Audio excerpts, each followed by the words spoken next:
নমস্কাৰ আপোনালোক সকলোকে মোৰ চেনেললৈ স্বাগতম জনাইছোঁ। আজি মই এইটো ভিডিঅ'ত এডিআৰই গ্ৰেড 4 কাটঅফৰ বিষয়ে অলপ আলোচনা কৰিম। মই মোৰ মতে ক'ম আৰু কিমান যাব পাৰে, কিমান নম্বৰ যাব পাৰে আৰু কিমান নম্বৰ আপোনালোকে যদি এক্সট্ৰা মাৰ্ক পাই আছে কাটঅফতকৈ তেতিয়াহ'লে আপোনালোকে ছেফ জোনত আছে বুলি ক'ব পাৰি। ক্লাছ 8 আৰু ক্লাছ 10ৰ কাৰণে ক'ম আৰু অভাৰলেপিং হ'লে কিমান কাটঅফ কমিব, কিমান বাঢ়িব সেইটোও ক'ম আপোনালোকক। চ' মই ভাবোঁ আপোনালোকে মোৰ ভিডিঅ'টো চাই লাষ্টলৈকে ভাল পাব। চ' যদি নতুনকৈ আহিছে তেতিয়াহ'লে চেনেলটো ছাবস্ক্ৰাইব কৰি ল'ব আৰু যদি ভিডিঅ'টো ভাল লাগে ভিডিঅ'টো লাইক এটা কৰি দিব। আপোনালোকক বহুতে মোক কমেণ্টত কৈ আছিলে যে ভাইটি তোমাৰ মতে কিমান যাব পাৰে, এক্সপেক্টেড কাটঅফটো কোৱাচোন, এডিআৰইৰ কাটঅফটো গ্ৰেড 4 কিমান যাব পাৰে সেইটো কোৱাচোন বুলি কৈ আছিলে। চ' তাৰ কাৰণে মই ভাবিলোঁ ময়ো এটা ভিডিঅ' বনাই দিওঁ, সকলোৱে যিহেতু ভিডিঅ' বনাই আছে ফাইনেল কাটঅফ কিমান যাব যাব। চ' মই ভাবিলোঁ মোৰ মতেও এটা এক্সপেক্টেড কাটঅফটো আনো বা বনাই চাওঁ। চ' আপোনালোকৰ যদি মিলে মোৰ লগত মনৰ মানে ভবাখিনি, যদি ইমানমান আপোনালোকেও যদি যাব বুলি ভাবে তেতিয়াহ'লে মোক কমেণ্ট কৰি দিব যে সিমানে যাব পাৰে বুলি। চ' এতিয়া মই ফাৰ্ষ্টতে আপোনালোকক এটা কথা কৈ লওঁ, সেইটো আপোনালোকে শুনি হয়তো বেয়া পাব যে ইউটিউবত যিমানসকলে কাটঅফ বনাই আছে এডিআৰই গ্ৰেড 4 বা গ্ৰেড 3 যিয়ে কাটঅফ নবনাওক কিয় 100% একুৰেটকৈ কোনো ক'ব নোৱাৰে, সেইটো আপোনালোকে মনত ৰাখিব। আজি মই যিটো কাটঅফ ক'ম সেইটো আপোনালোকে ক'ব নোৱাৰে যে এইটো 100% শুদ্ধ হ'ব, বা কোনোবা এজনে ইউটিউবাৰে যদি কাটঅফ বনাই আছে তেওঁলোকেও ক'ব নোৱাৰে যে তেওঁলোকৰ যি কাটঅফ বনাই আছে সেইটো 100% শুদ্ধ হ'ব পাৰে। চ' মানে যিসকলে পৰীক্ষা পাতে সেইসকলেও ক'ব নোৱাৰে যে কিমান পাৰ্চেণ্টত বা কিমান নম্বৰত কাটঅফ বনিব, সেইটো কোনো ক'ব নোৱাৰে। কাটঅফ বোলা বস্তুটো বেলেগ, মানে যিমান চিট আছে সেই চিটটো অনুসৰি ওপৰৰ পৰা গন্তি কৰি দিব। সেই ওপৰৰ পৰা 20জন মানুহৰ যেনিবা চিট আছে, 20জন মানুহ ওপৰৰ পৰা গন্তি কৰি দিব, হায়েষ্ট নম্বৰ যিমান পাইছে তাৰ পৰা গন্তি কৰি দিব। চ' 20 নম্বৰ মানুহৰ বা 20 নম্বৰ পজিশ্যন ৰাখি দিব, তাতে য'ত ৰাখি যায় সেইটোৱে হৈ যাব কাটঅফ। তেনেকুৱা কথা হয় মানে। চ' আমাৰ টোটেল মানুহ ভেকেঞ্চি আছিলে 5023টা আছিলে টোটেল, ক্লাছ 8 ITI বা 8ৰ 10ৰ লগত গোটেইকেইটা লগ লাগি পেলাই 5023টা আছিলে। তাৰে আপোনালোকৰ ক্লাছ 8ত আছিলে 2102টা আছিলে আৰু ক্লাছ 10ত আছিলে 1088টা আছিলে। তাৰপৰা আৰু ITI আছিলে 1833টা আছিলে। চ' টোটেল মিলাই পেলাই আপোনালোকৰ আছিলে 5023টা আছিলে। এতিয়া তাতে মেইন কথাটো হ'ল কি অভাৰলেপিং কথাটো। অভাৰলেপিংটো আপোনালোকক মনত ৰাখিব, অভাৰলেপিং ক্লাছ 10ত নাহে বুলি ক'ব পাৰি। ক্লাছ 10ত যিসকলে এক্সাম পাছ কৰি উঠিছে তেওঁলোকৰ কাৰণে অভাৰলেপিংটো নাহে বুলি ক'বই পৰা যায়। অভাৰলেপিং অলপ হ'ব, কাৰণ যিসকলে আপোনালোকৰ এই ITIটো পাছ কৰিছে আৰু নৰ্মেল যি ক্লাছ 8ৰ যিখিনি পষ্ট আছে সেইখিনিৰ কাৰণেও ইলিজিবল হৈছে। ত' তেওঁলোকৰ কাৰণে অভাৰলেপিংটো হ'ব। যদি আপোনালোকে ক্লাছ যিখিনি 10ৰ নৰ্মেল যিখিনি ধৰি লওক পিয়ন চাকৰি আছে সেইলোকৰ কাৰণে পাছ কৰিছে আৰু ITIৰ কাৰণেও পাছ কৰিছে। চ' আপোনালোকে যেনিবা নৰ্মেলটোতে চিট পাই গুচি গ'ল, তেতিয়া আপোনালোকে ITIটো নকওঁ মানে সেইটো নগ'লেও আপোনালোকৰ মানে কি অভাৰলেপিং হৈ গুচি যাব। কিছুমানে আকৌ ITIত চিট পাব, ক্লাছ 10টো নাপায়, তেনেকুৱা হৈ যায়। ক্লাছ 10টো পাছ কৰি থৈছে, এতিয়া ITIটো চিট পাই গ'লে ক্লাছ 10ৰ ভেকেঞ্চিটো কমি যাব।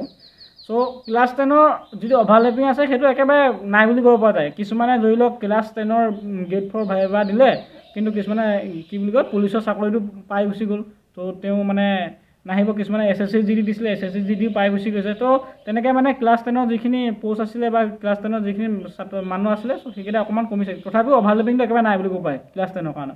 অভাৰলেপিং মানে যিটো কনচেপ্ট আছে সেইটো ক্লাছ 10ত একো কাম নকৰে, কিন্তু ক্লাছ 8ৰ ক্ষেত্ৰত অভাৰলেপিংটো অলপ কামত আহিব। কাৰণ কেলে যিকেইজনে ক্লাছ 10ত পাছ কৰি থৈছে সেইকেইজনে ক্লাছ 8তো পাছ কৰিছে। মই যোৱা দিনাটো গোটেই মানে ডাবল পাছ কৰাই আহিছে, যিহেতু ময়ো পাছ কৰি থৈছোঁ, ক্লাছ 10তো পাছ কৰি থৈছোঁ, মই ক্লাছ 8তো পাছ কৰি থৈছোঁ। চ' তেনেকুৱা মোৰ নিচিনা বহুতে পাছ কৰি থৈছে। আপোনালোকে যদি প্ৰায় মানে 6-7 দিনমান অকল ডাবল পাছ কৰাখিনিকে মাতিছিলে। আপোনালোকে যদি 10তো পাছ কৰিছে, 8তো পাছ কৰি তেনেকুৱাকৈ 6-7 দিনমান মাতিছে। চ' ধৰি লওক আপোনালোকে 6 দিন যেনিবা ভাইভাৰ কাৰণে মাতিলে ডাবলকৈ পাছ কৰাখিনি, 6 দিন ডাবলকৈ পাছ কৰাখিনি মাতিলেও আপোনালোকৰ 3600 মানুহ মানে কি 600কৈ এদিনত 600কৈ 6 দিনত 3600 মানুহ ডাবলকৈ পাছ কৰি আছে। তাৰমানে আপোনালোকৰ 36% এটা অভাৰলেপিং ক্লাছ 8ত হৈ আছে মোৰ মতে দেই, এক্সপেক্টেড যিটো কৈছোঁ। তো 35ৰ পৰা 40% আপোনালোকৰ ক্লাছ যিখিনি 8ত আছে 8ত অভাৰলেপিং হৈ আছে, কিন্তু ক্লাছ 10ত অভাৰলেপিং কোনো মতলব নাই। আপোনালোকে নিশ্চয় বুজি পালে অভাৰলেপিঙৰ কথাটো। এতিয়া মই কাটঅফটো একেবাৰে গাই দিছোঁ। মই আপোনালোকক ST SC বুলি এনেকৈ গাই নাথাকোঁ, মোটামুটি মই আপোনালোকক যি কাটঅফ ক'ম সেই সিমানটোৰ ভিতৰতে যাব পাৰে আপোনালোকৰ এক্সপেক্টেড। চ' মই আপোনালোকৰ তালিকা বনাই নিদিওঁ ST কাৰণে ইমান যাব, এইবিলাক আল্টু ফাল্টু গাই লাভ নাই। কাইলৈ এনেও মই যিখিনি বনাম সেইখিনি কমত নুবুৰিব পাৰে, আৰু যিকেইজনে বনাইছে সেইকেইটা কাইলৈ মই এনেই গালিহে খাম বোলে তুমি ইমান যাব বুলি কৈছিলা, ST ইমানে গৈছে, SC ইমান গৈছে। চ' মই তাৰ কাৰণে আপোনালোকৰ অভাৰঅল যিখিনি এটা নম্বৰ এটা ক'ম। চ' আপোনালোকে যদি ক্লাছ 10ত যদি পাছ কৰিছে, ক্লাছ 10ত যদি আপোনালোকে ৰিটেন এক্সামতকৈ যেনিবা 10 নম্বৰ বাঢ়ি আছে, তেতিয়াহ'লে আপোনালোকৰ ছেফ জোনত আছে বুলি ক'ব পৰা যায়। চ' ৰিটেন এক্সামত আপোনালোকৰ ক্লাছ 10ৰ আছিলে 91 মানে ৰিটেনত গৈছিলে কাটঅফ। চ' আপোনালোকে যদি 101 102 যদি পাই আছে ৰিটেন পৰীক্ষাত, তেতিয়াহ'লে আপোনালোকৰ ছেফ জোনত আছে বুলি ক'ব পাৰে। আপোনালোকে ক্লাছ 10ৰ যিকোনো পষ্টৰ কাৰণে চাকৰি পাবই তাৰমানে।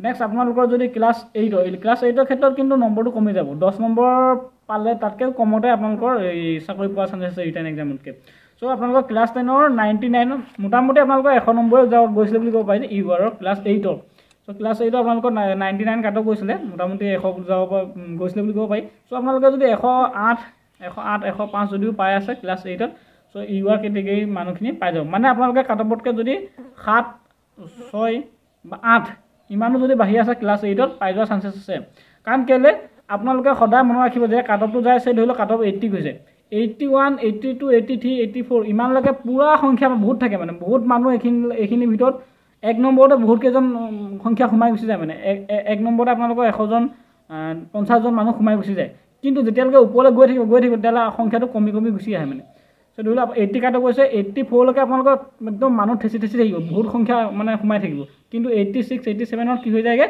মানুহ মানে কমি গুচি আহে মানে যিটো গেপ হয় মানে 1 নম্বৰত যিখিনি মানে মানুহ থাকিবলৈ 1 নম্বৰত কিমান মানুহ নথকা হৈ যায় মানে ওপৰলৈ যেতিয়া গৈ থাকে কিন্তু একেবাৰে বাউণ্ডেড যিটো য'ত কাট অফ আছে তাত মানে একদম পুৰা চাপ খাই থাকে মানে মানুহ যে 1 নম্বৰতে মানে 50টা 60টা সোমাই থাকে কিন্তু ওপৰলৈ যিমান গৈ থাকিব তেতিয়া 1 নম্বৰত আপোনালোকৰ 2টা 3টা এনেকৈ সোমাই থকা দেখা যায় চ' মই ভাবোঁ আপোনালোকৰ মোটামুটি কৰিলোঁ ক্লাছ 10ত যদি আপোনালোকৰ 10 নম্বৰ বহি আছে আপোনালোকৰ চাকৰি হোৱা ফিক্স আৰু যদি ক্লাছ 8ত যদি আপোনালোকে 6ৰ পৰা 8 নম্বৰো যদি বাঢ়ি আছে তেতিয়াহ'লে আপোনালোকৰ চাকৰি পাই যাব ইমান টেনশ্যন ল'ব লগা কথা নাই আৰু ITI কথা ক'ব নালাগে ITI আপোনালোকৰ মোটামুটি আপোনালোকৰ যদি ক্লাছ ITI যদি কওঁ আপোনালোকৰ খুব বেছি সেই সিমানে যাব ক্লাছ 8ত যিমান 6-7 মান সিমানটো যদি আপোনালোকে ৰিটেনতকৈ যদি পাই থৈছে এক্সট্ৰাকৈ চ' আপোনালোকৰ ক্লাছ মানে 10ৰ উইথ ITI আপোনালোকৰ চাকৰি পোৱাৰ চান্সেছটো আছে চ' আপোনালোকে মোৰ যিটো আজি এনালাইচিছ সেই এনালাইচিছৰ লগত কিমান মানে আপোনালোকৰ মিলিছে সেইটো আপোনালোকে কমেণ্ট কৰি জনাব আৰু মই ফটোৱাকৈ এনেই ST SC ইমান কাটজৰ কিমান কাটজৰ মই এইবিলাক এনেই গন্তি কৰি নেদেখা মই এনেই বৰ এক্সপাৰ্ট দেখাই নাথাকোঁ